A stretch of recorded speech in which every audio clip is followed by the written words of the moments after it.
Il faut internationaliser les choses. Il faut s'ouvrir. On ne peut pas rester fermé entre nous. Donc, il faut s'ouvrir. Et dans cette ouverture-là, qui gagne? Qui gagne et qui perd? Mais c'est ça la réalité. C'est ça notre réalité. Et donc, c'est pas qu'on ne veut pas. C'est pas qu'on a des paresseux. C'est pas que tous nos chefs d'État sont corrompus. C'est que certaines personnes, certains pays corrompent nos chefs d'État. Et quand ils ne veulent pas, qu'est-ce qui se passe? Coup d'État, disparition, you name it. Voilà. Voilà la formule qu'ils ont gardée pour nous de génération en génération.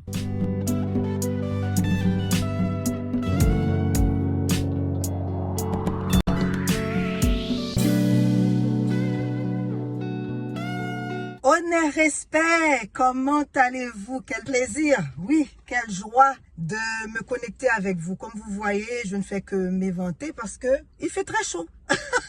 Et j'en suis contente parce que ça me rappelle les îles, les Caraïbes, il fait chaud. Le continent qui boulonne, il fait chaud, il fait chaud. Donc on va en profiter, c'est quelques mois, 2-3 mois de température estivale, on va en profiter. Donc vous voyez, j'étais tranquillement ici en train de savourer une petite pause près de l'eau, dans la nature. Et je me suis dit, tiens, il va falloir que tu fasses une vidéo Manzé Chou Black et tu dois parler de choses sérieuses comme à l'accoutumée avec tes amours. Alors voilà, je vous apporte aujourd'hui une réflexion que je pense être utile pour nos peuples. Et pour nos frères et nos sœurs Yamnaya qui commencent aussi à se poser des questions sur la politique de leur pays respectifs. Parce qu'ils se sont rendus compte que cette manière de continuer à utiliser, à extirper les ressources des autres pays et à faire la guerre à chaque fois que leur bon vouloir dicte de le faire, eh bien, ils les mettent aussi en danger. C'est une équation très simple. Tu fais la guerre avec tout le monde, tu fais des ennemis partout, mais à un certain moment, malheureusement, ça va retomber sur ta famille. C'est le cas de le dire. Je suis plus que certaine que beaucoup d'entre vous regardent les médias sociaux, regardent le journal télévisé dans vos pays et vous vous rendez compte que la Nouvelle-Calédonie, les Kanaks continuent de se battre pour cette transition à leur indépendance. Ils s'en foutent loyalement de l'argument. Regardez Haïti. C'est un pays chaotique depuis qu'ils ont décidé de prendre leur indépendance. On assiste à un chaos quotidien parce que ces gens-là ne savent pas se prendre en main. Donc, de dire que apparemment c'est dans notre ADN d'être corrompus, d'être des conzés, d'être des individus qui vendent leur pays et tout ce qu'il y a dedans. Je vous dis, vous le savez parce que les gens qui m'écoutent sont des gens intelligents, vous savez que c'est du n'importe quoi. Mais maintenant, la Nouvelle-Calédonie, ils ont continué à se battre vers cette indépendance-là et que la France devrait les accompagner vers une indépendance totale. Et ils se sont rendus compte que non, la France ne va jamais tenir parole. Quelques députés en France décident de parler, de dire les choses telles qu'elles sont. Il y en a certains, on a même coupé le micro parce que ils s'étaient là embêtés tout le monde apparemment, ou quelques personnes. Et donc voilà. Mais moi, aujourd'hui, je ne compte pas vous faire toute une tracée historique. Je ne vais pas reprendre toutes les recherches que beaucoup de gens probablement qui ne me connaissent pas, qui n'ont jamais vu aucune de mes vidéos, mais que je trouve assez important de les référer parce qu'ils ont fait un travail soutenu, une recherche remarquable et vraiment une analyse assez pointue de la situation en Nouvelle-Calédonie. Alors, je vais de ce pas vous encourager à les regarder et parce que c'est ça, il faut s'entraider, il faut s'épauler, il faut s'encourager, surtout quand nos frères et nos sœurs font un travail de qualité. Alors, je vais vous encourager à regarder tout le travail qu'ils ont fait au niveau historique, du passé jusqu'au présent, de cette réalité de la Nouvelle-Calédonie et vous allez aussi en tirer l'essentiel de cela. En fonction de tout ce qui se fait en termes de réalité, je vais faire mon analyse à travers cette démarche-là qu'ils ont eu à faire et aussi à m'arrêter sur des points essentiels mentionnés par la femme du président de Sierra Leone, Julius Maada Bio. Et donc, tout d'abord, prenez note, vous allez sur la chaîne YouTube de Official IFF, ce n'est pas la première fois, je pense, les avoir mentionnés, Histoire crépue et surtout notre sœur, parce qu'il fallait réellement trouver une femme intelligente et capable aussi de sortir en quelques minutes toute sa réflexion, Yveline de Easy News sur la chaîne Tarmac. Alors, ils ont fait un travail remarquable, vous allez comprendre tout l'aspect historique de la chose et comment les Kanaks sont arrivés à se remettre mettre debout et à dire, voilà, on va secouer le cocotier, on va le bordel pour qu'ils nous entendent parce que apparemment ces gens refusent de nous écouter. Donc, de la Nouvelle-Calédonie, on a compris qu'il y a une certaine réalité de ces anciennes colonies. Vous avez pu remarquer, Haïti n'est dans ce marasme-là, Haïti n'est dans cette situation qui nous semble insoutenable, intenable, où ils décident d'eux-mêmes de faire entrer une force multinationale. Donc j'ai eu à faire une vidéo là-dessus déjà, de décider de créer, de nous concocter un comité présidentiel de transition. Et c'est eux qui ont décidé, c'est eux qui ont trouvé la meilleure façon de faire les choses, même s'ils ne respectent pas en aucun moment la constitution du pays, la constitution de 1986. Et ils décident que vous êtes des incapables, même si vous savez lire, même si vous avez tous les diplômes du monde, vous êtes des corrompus, c'est dans votre ADN. Alors nous, on va venir, on va vous dire comment faire et pourquoi le faire comme ça. Et c'est exactement ce que la femme du président Joe Louis a dit. Son nom, Fatima Mahada Bio. Elle a eu à intervenir à une émission et elle a tout dit. Je vais vous dire qu'elle a tout dit. Donc, ce que je vais vous dire, ce n'est qu'une répétition de cette réalité que nous vivons. Et la réalité, elle est la même partout dans nos pays. Et ce que ça veut dire à un certain moment que nous devons aussi agir en conséquence pour éviter la continuité de cette façon de nous traiter. Parce qu'à un certain moment, il faut se dire, on a droit aussi de vivre dans la dignité. On a droit aussi de décider de notre destin, de notre propre avenir. On a besoin de personne. On a besoin de personne pour venir nous faire la leçon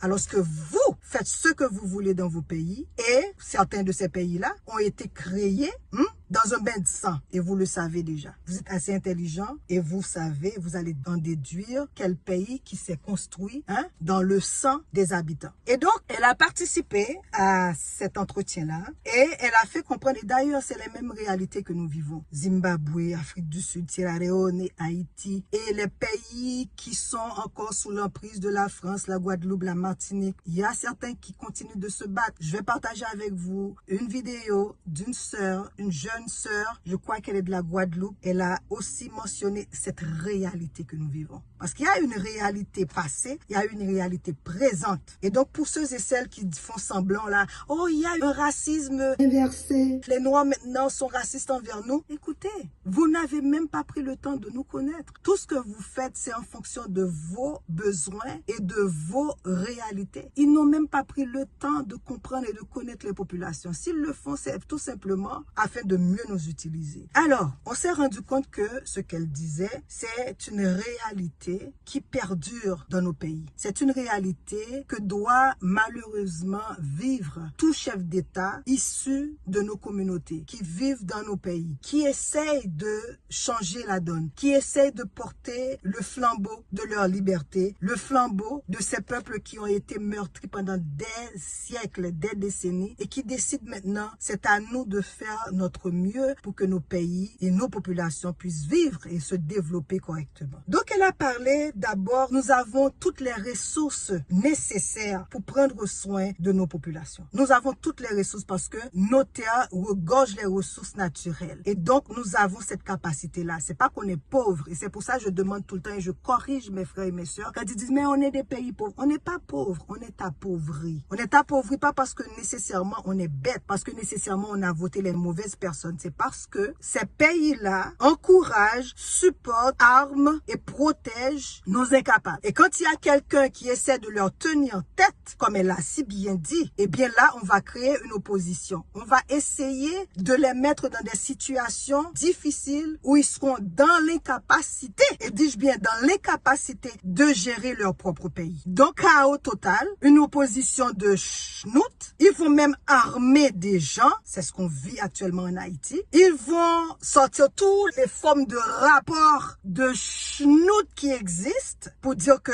là, vous faites du mal à vos populations, vous êtes en train de les mater, vous êtes en train de ne pas respecter les droits de l'homme, vous êtes ci, vous êtes ça, et automatiquement, ils commencent à te mater, à te zigouiller. Et ça, c'est une réalité. Et quand elle a sorti ça, j'ai dit, bravo ma soeur, au moins tu as dit les choses. Et elle a insisté pour dire, au-delà de cela, donc on te met un chaos. Haïti, on a vu aussi pour le Congo, Togo, on a vu aussi pour Sierra Leone, on a vu beaucoup de pays. C'est la même formule, le même scénario, comme je le dis toujours, avec des acteurs différents. Donc, ils vont te mettre dans des situations où, économiquement, tu ne peux pas faire plus que ça. Tu n'arrives pas à payer tes employés, tu n'arrives pas à mettre sur pied un programme de développement pour l'éducation, pour l'agriculture, rien du tout. Et là, ça va continuer à être une pierre d'achoppement pour toi, ton gouvernement. Et en plus, si au sein de ton gouvernement, il y a des traîtres, il y a des causés, il y a des hommes qui n'ont pas de caractère, qui ne savent pas qui ils sont et qui vont travailler avec ces Yamnaya pour t'en mettre la pression et te faire regretter d'être né, ils vont le faire. Elle a dit que, par exemple, toutes les mines de leur pays appartiennent aux étrangers. Et elle a mentionné la Chine, les États-Unis, l'Angleterre. Elle a dit que leur compagnie d'électricité, Boubouna, est dirigée par des Anglais. Et ils n'ont pas d'électricité. Ils n'ont même pas l'eau potable. Et ça me rappelle un peu ce génie-là qui fait de l'argent sur le dos des gens, qui est allé sortir des puits en Afrique et qui commence avec son arrogance à dire aux chefs d'État africains, vous regardez, si moi je peux venir mettre des puits partout dans vos pays, donner des ordinateurs dans les villages, sachant pertinemment qu'ils n'ont pas d'électricité, c'est parce que vous êtes des incapables. Et là, tu vois nos frères, il y en a là qui sont trop contents à jeter l'opprobre sur nos frères, sachant pertinemment que dans beaucoup de cas, les présidents n'arrivent pas à se sortir de ce complot-là, de cette façon de faire. Certaines personnes vont dire, mais Darlene, tu es complotiste, mais c'est quoi le problème, Mosè Choublack? Nos hommes aussi sont des dégueulasses, ils ne font rien, ils sont... C'est vrai, on en a eu, et on en a. Mais, voyez, tous ceux qui sont là, qui sont des apatrides, tous ceux qui sont là pour piller, tous ceux qui sont là pour donner des possibilités, comme on dit chez nous, babi moustache, aux étrangers, on va les appuyer. Tous ceux qui sont là, j'oublie le président qui avait dit que, regardez bien, vous saurez que vous avez un bon leader, un bon chef d'État, lorsque les pays qui se disent amis vont le mater et vont tout faire pour le sortir de là. Si ma mémoire est bonne, c'était Nkrumah ou quelqu'un comme ça là. Je pense que c'est un président africain qui avait sorti ça. Et on le voit. À chaque fois qu'il y a quelqu'un qui veut absolument se mettre debout et les regarder dans les yeux, eh bien cette personne-là va en prendre. Et je vous jure, elle va en prendre. Elle va en manger. Et donc, nous avons cette responsabilité de supporter, de protéger, de faire toute une coalition autour de nos chefs d'État qui veulent réellement se mettre debout et regarder l'autre dans les yeux, qui veulent porter le changement. On a cette obligation de le faire parce que sinon on va continuer à ramper, on va continuer à être à genoux, on va continuer à quémander. Parce qu'à un certain moment, on a cette responsabilité-là. Il faut qu'on arrête de quémander. Et à un moment donné, il faut apprendre à dire non. Non, on ne veut pas de votre aide. Non, on ne veut pas de votre assistanat. Non, on ne veut pas de vos leçons de gouvernance. Non, on ne veut pas, non, on ne veut pas. Il faut qu'on arrête de dire oui. Mon père un jour m'a dit, tu sais ma fille, il y a certains cadeaux que quelqu'un t'offre. Tu dois avoir le courage de dire non. Parce que si tu acceptes ce cadeau-là, tu le payeras jusqu'à la fin de tes jours. Donc, il faut arrêter de dire oui et apprendre à dire non. Et c'est très difficile pour beaucoup d'entre nous. Dès qu'il y a un poste, une position, ils savent qu'ils vont voyager, qu'ils vont galvauder et dépenser les deniers publics. Ah, ils sont là, ils sont contents. On s'en fout et notre clique là va gagner et puis on finit. Donc, il faut arrêter aussi ça. Donc, ce qu'elle dit, à un moment donné, pourquoi célébrer notre indépendance si on n'est pas libre? Et elle a mentionné que ces gens-là ont carrément, elle a dit, ils ont déclaré que Sierra Leone reçoit 0,000,01% de ce que ces étrangers amassent sur leur dos, dans leur sous-sol. Est-ce que vous comprenez la chose? Comme dirait Omotunde, est-ce que vous avez compris l'affaire? Et c'est ces gens-là qui vont dire que vous êtes corrompus, que vous êtes pauvres. Mais ils sont en train d'en prendre. Mais vous êtes pauvres. Vous êtes pauvres et en plus, vous n'êtes pas capable de gérer. Elle a dit, mais moi, je vous parle aujourd'hui en tant que Fatima, en tant que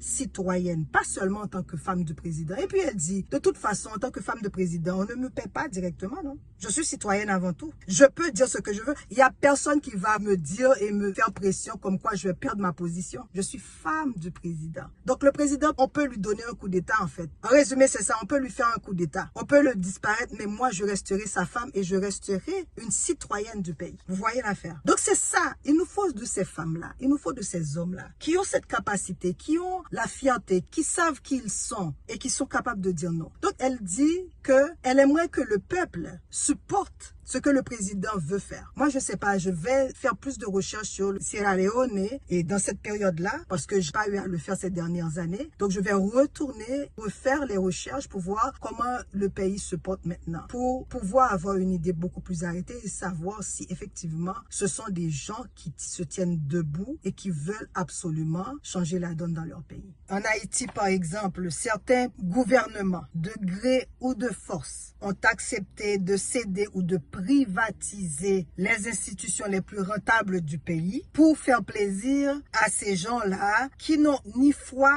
ni loi, qui n'ont aucun respect pour la Constitution, aucun respect pour les autres peuples. Donc, que tu l'acceptes ou pas, tu vas céder. Et là, on parlait de libre-échange. Et le libre-échange, c'était de dire à ces gouvernements, vous allez céder et vous allez privatiser vos institutions les plus rentables et les plus anciennes du pays. Donc, par exemple, Haïti a eu avant la Téléco, qui était l'institution de télécommunication du pays. Ils ont aussi privatisé ou tout simplement accepté un dumping de riz venu des États-Unis où Clinton, l'hypocrite par excellence, contribuait largement, sinon carrément tout bonnement à ce qu'on assiste maintenant de la dévastation du riz haïtien. Et il a eu à le dire, il a fait couler ses larmes de crocodile et rien ne lui est arrivé. Il continue d'exploiter, de faire sa connerie partout où il va. Et donc, quand on regarde le continent Al-Keboulan, la télécommunication passe dans les mains, est privatisée et sont détenues par, en grande majorité, pour ne pas dire totalement, par des pays étrangers. La France en est un pays qui a même mise dans certains pays africains sur leur communication. Et à chaque fois qu'il va avoir une personne ou un groupe de personnes qui va vouloir investir dans leur pays, eh bien, ces gens-là vont partir comme ça. Ils vont être là, on va les disparaître, ou ils vont avoir tellement de dégoût, ils vont laisser leur pays. C'est la manière de faire. Ça, c'est le libre-échange. Ouais. Il faut internationaliser les choses. Il faut s'ouvrir. On peut pas rester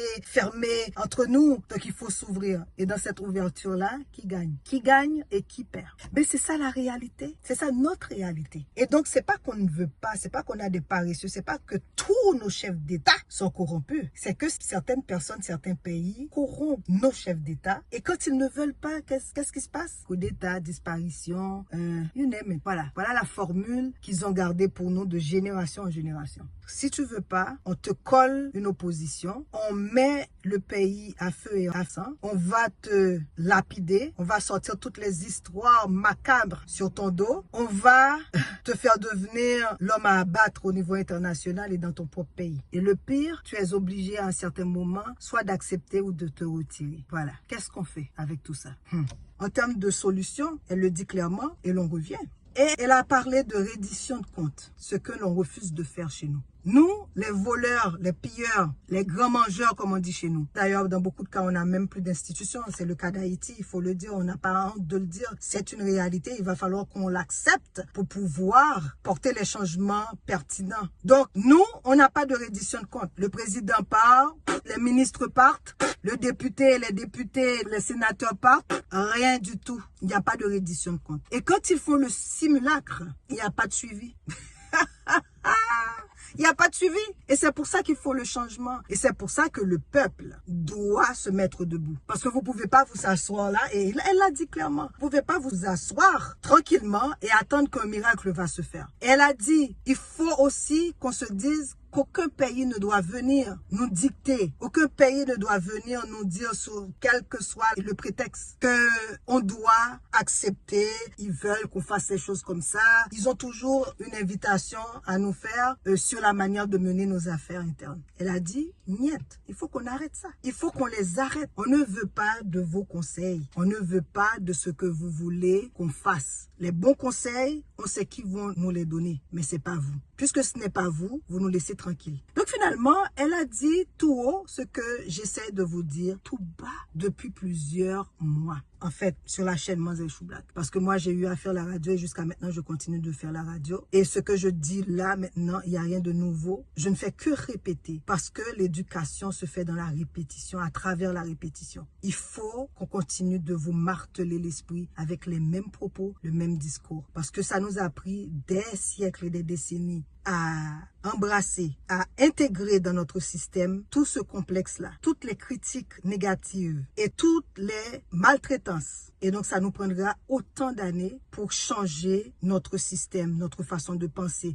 Les réflexes négatifs que nous avons si bien intégrés, il va falloir qu'on fasse le travail qu'il faut. Mais ça va prendre du temps. Donc, Madame Bio nous a dit clairement, il faut que ces gens-là arrivent à nous traiter avec plus de dignité. Il faut qu'ils nous traitent comme des personnes à part entière, comme des états égaux. Il faut qu'ils arrêtent de nous traiter comme si on est inférieur à eux. Ils sont, je sais pas, si géniaux, si extraordinaires, qu'ils doivent nécessairement nous traiter comme si on est des moins que rien. Il faut qu'on arrête ça. Elle a dit aussi que nous avons besoin de partenaires qui nous valorisent. C'est-à-dire des partenaires qui vont venir, qui vont savoir qu'ils sont que des partenaires. Ils vont en profiter de ce que nous avons convenu ensemble de leur donner et non le contraire. La dame est intelligente. La dame me paraît une femme décente, une nationaliste. On a besoin plusieurs comme ça. Vous savez, le problème que nous avons maintenant, c'est que beaucoup de femmes qui ont passé dans le système éducatif ont les mêmes réflexes que les hommes, malheureusement. On a les mêmes réflexes, les mêmes professeurs, le même système éducatif, le même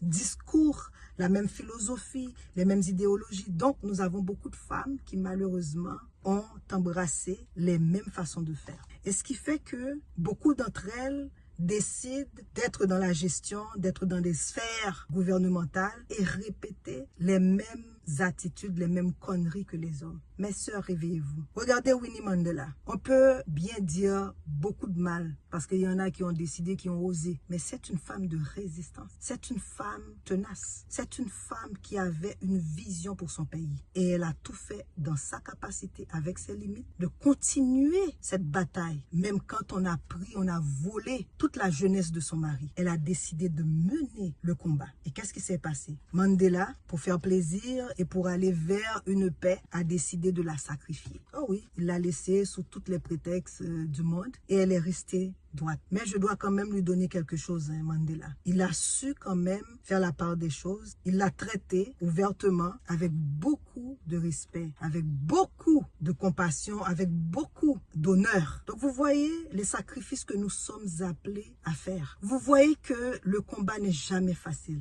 Ce qu'il nous faut, c'est d'être constant dans nos actions. Il faut qu'on soit constant dans la lutte pour la libération totale, la libération mentale totale de tous nos peuples à travers le monde. Et j'espère et nous espérons que les descendants des Yamnaya qui ont la capacité de vivre dans une diversité à travers le monde, de devenir plus curieux et de comprendre non seulement ces réalités-là, mais de se dire que ça ne nous sert à rien de profiter la richesse du monde sur le dos de certaines personnes qui nous ont rien demandé. Parce que la justice, c'est ça. Quand on est juste, eh bien, l'univers aussi nous fait cadeau de la justice, de la paix. Nous avons besoin de cela. Alors, j'espère que cette réflexion vous a été utile et que cette réflexion va continuer dans vos foyers. Vous allez les alimenter et surtout, vous allez prendre des actions qu'il faut pour être plus actifs dans les affaires de vos pays respectifs. C'est très important. Vous ne pouvez pas vous asseoir et vous attendre que certaines personnes, un petit groupe va toujours se sacrifier pour vous. Vous avez une certaine responsabilité. Prenons nos responsabilités. Faisons et posons les bons gestes pour que nos pays enfin puissent respirer, pour que nos pays puissent enfin décider des programmes éducatifs, des programmes de santé, des programmes de développement socio-économique, scientifique et j'en passe. Parce qu'on a ce droit-là de vivre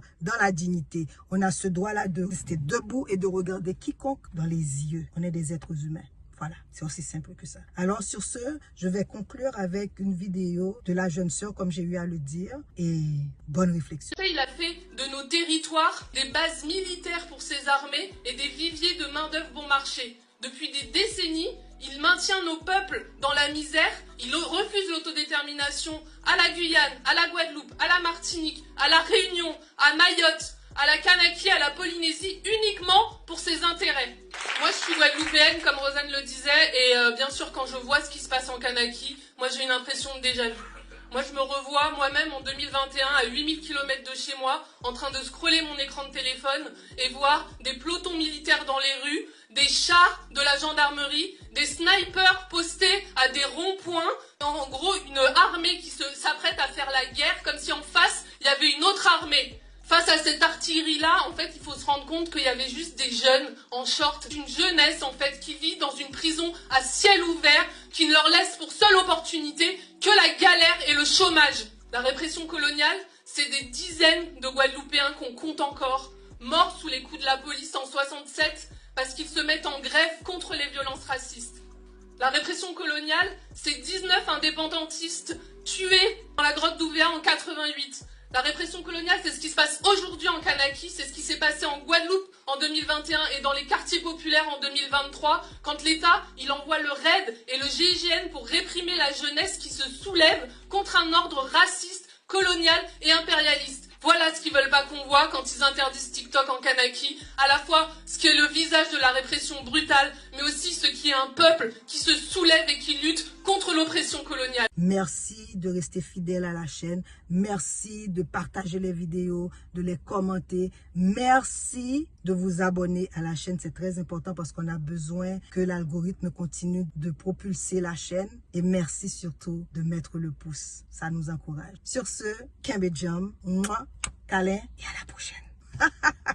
À la prochaine.